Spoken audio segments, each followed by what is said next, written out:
Hey everyone, this is Tom Primo. I'm a student at Purdue University and a lifelong resident of Lafayette, Indiana here, and I'm out at the city golf course between Lafayette and West Lafayette. And this video is in response to a story I saw on the Julian Courier website about what should be done with the area. I've been coming out here about 3 times a week for the past month. It's really a beautiful oasis between the two cities, and I kind of considered not doing this because I like having it to myself.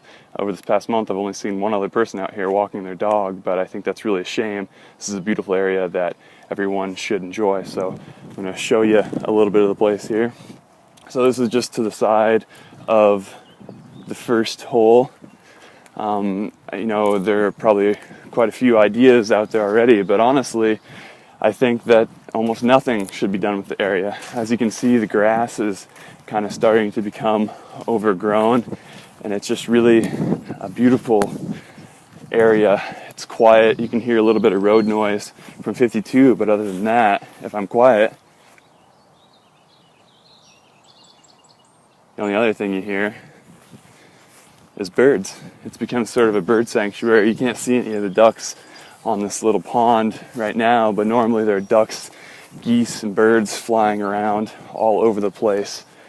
It's just really beautiful. As far as the city's concerned, I think that they should just leave it alone except for upkeep on the already existing cart paths, which are in pretty good shape despite all the flooding. There's just a little bit of mud. I don't know if they've been doing work on it throughout the summer.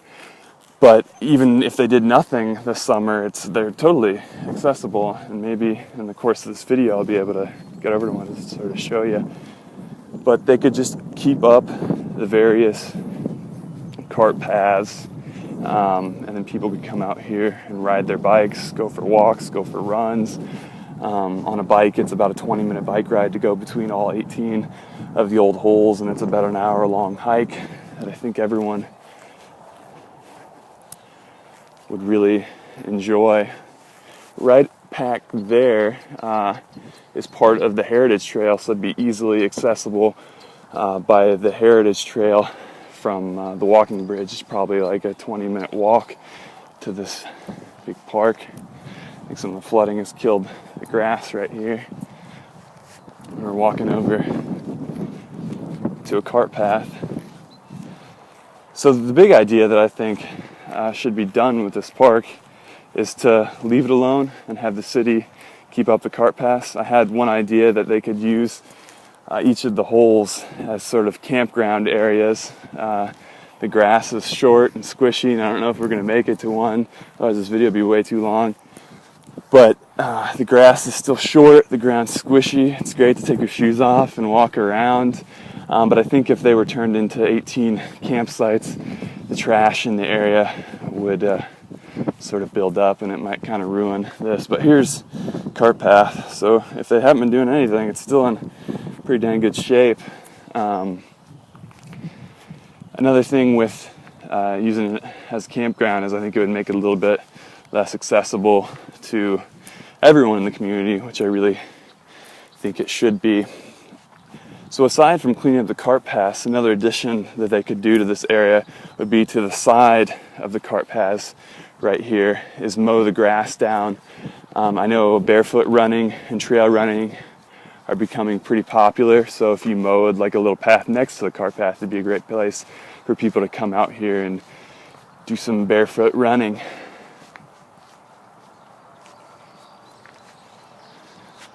Like I said, it's just really beautiful, quiet area that before anything's done with it, I recommend people come out here for a walk or a bike ride and just enjoy the area. It's right off the Heritage Trail. Nice big area.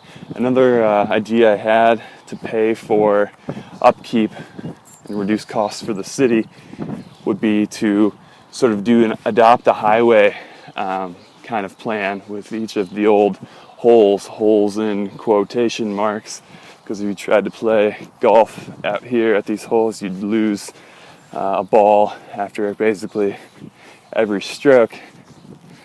But each of the holes could sort of be kept up by a different, manufacturing company or company. We have a a lot of manufacturing in Lafayette, and each of the holes could be kept up by a different company in the city to reduce costs for the city. So here's, I don't know what green this is, but one of the greens. But if they haven't been mowing it, it remains extremely short and soft and nice, and that's where I got the idea for perhaps this could be like one of the nicest campgrounds you could come up with, staying on a green. But I think it would be better just to leave it alone, let the birds have it, and let's just clean up the cart paths, maybe add a shortened trail and barefoot running path out here. But I think, like I said, everyone should come out here and try to enjoy this park, and I think it could be one of the best parks around. So thank you again. This is Tom Primo, and come out here, check it out.